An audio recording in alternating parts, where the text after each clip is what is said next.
What's up, kiddos? It's your boy. I am Brandon. Welcome to another episode of the shit you care about. Today we're going to be talking about Mario Kart Tours on iPhone and I believe Android, and it's not good. So right off the bat, when you start up the game, you will immediately be deceived because it looks and sounds just like a Mario Kart game. They crammed tons and tons of Mario Kart levels into this game. It's actually kind of impressive. I really like the wide variety of levels you actually do get to play through this whole thing.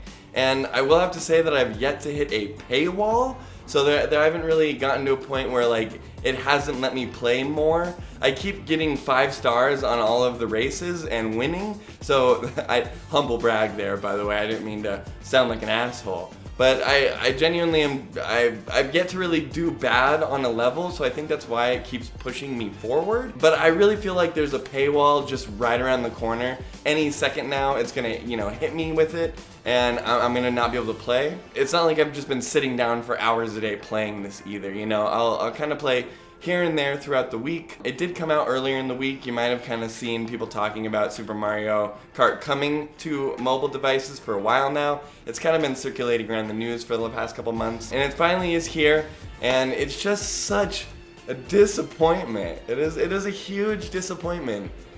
I mean, I don't know what I expected. Obviously, especially for it being a free game, it's gonna be packed full of microtransactions, but this just isn't Nintendo, you know what I mean? It's developed by DNA. They picked up DNA a couple years back, I believe, to help them develop, mobile games. I think they picked the DNA up after they got Niantic on board with them. And DNA is better known for making like Pokemon Masters, and they made a couple others. It seems like they take IPs from people and then develop them into mobile games. And generally, they seem to be pretty money-grabbing mobile games that these people seem to make. Yeah, and I mean, that is apparent right off the bat with Mario Kart Tours. Holy shit. As soon as you launch that up, they are cramming it in your face that you should be spending money on this game. And they do have a $5 monthly subscription service for this game, which comes out at a really odd time with Apple Arcade just coming out last week as I'm recording this video. It just seems weird to me that they would be charging you $5 a month to play Mario Kart when you could pay $5 a month to get, 100 games on Apple Arcade, which are all, or I shouldn't say all. There's a lot of good titles in there though. Apple Arcade is genuinely a great deal. If you haven't tried it out yet, I recommend it. But yeah, man, $5 a month for this crap? Ugh. No, please, you spend your money on something better. For the love of God. It doesn't end there either. They also have a $20 New York pack.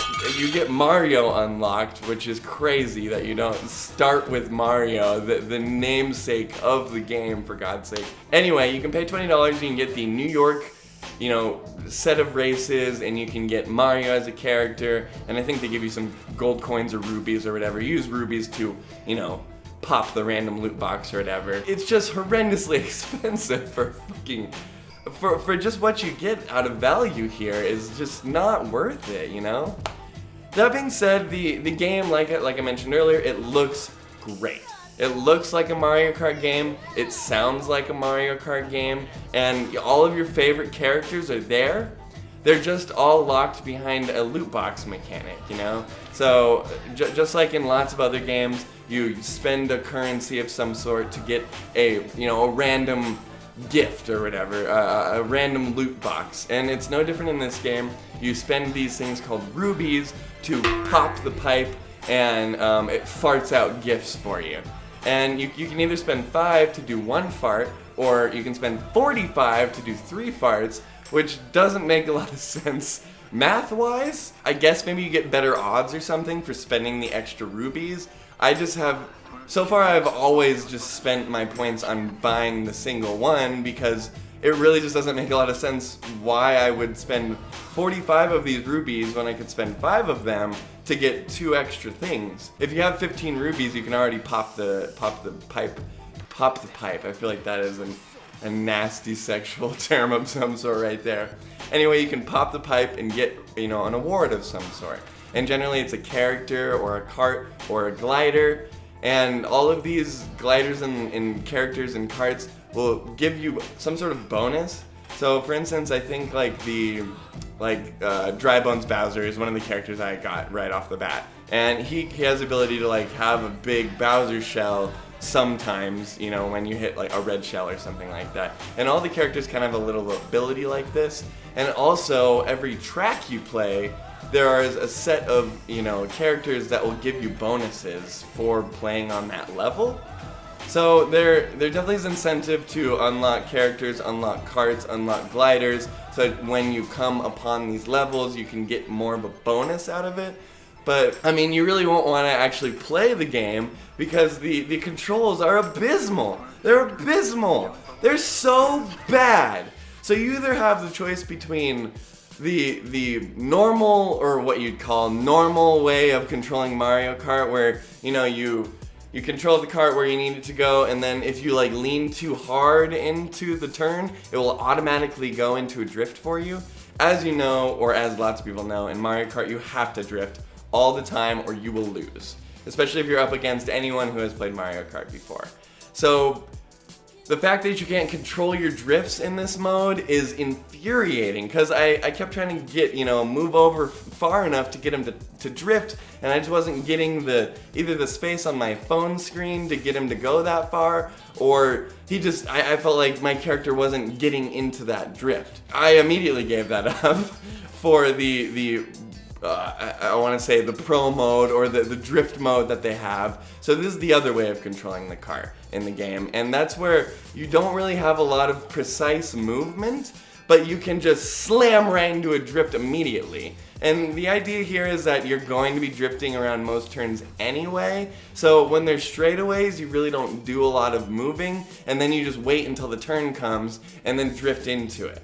I'll admit this feels a lot better than the very imprecise movement that they have you trying to use with the original controls, but there's just such a lack of control on the user's part, because you never really feel like you either feel like you're not doing anything because you're just sitting there on a straightaway, or you slam into the turn too hard or not hard enough, and then you need to adjust. Luckily, everybody else's controls are just as... What the fuck, dude? My glasses just broke. What the shit? Well, that's really annoying. This just came right out of here. Just like nothing. Anyway, that was annoying. Okay, so I'll finish this glassless. Anyway, what was I talking about? The controls in this game are bad. This game is a hot garbage fire. I shouldn't say a hot garbage fire. It's not terrible or anything, it's not broken by any means. It's just lackluster as fuck, dude. It's just not good. It's just not good. Anyway, I think that's all I have to say about Mario Kart Tour today. I hope you guys enjoyed this video. Thanks for watching. Of course, this was the shit you care about on Mario Kart Tours.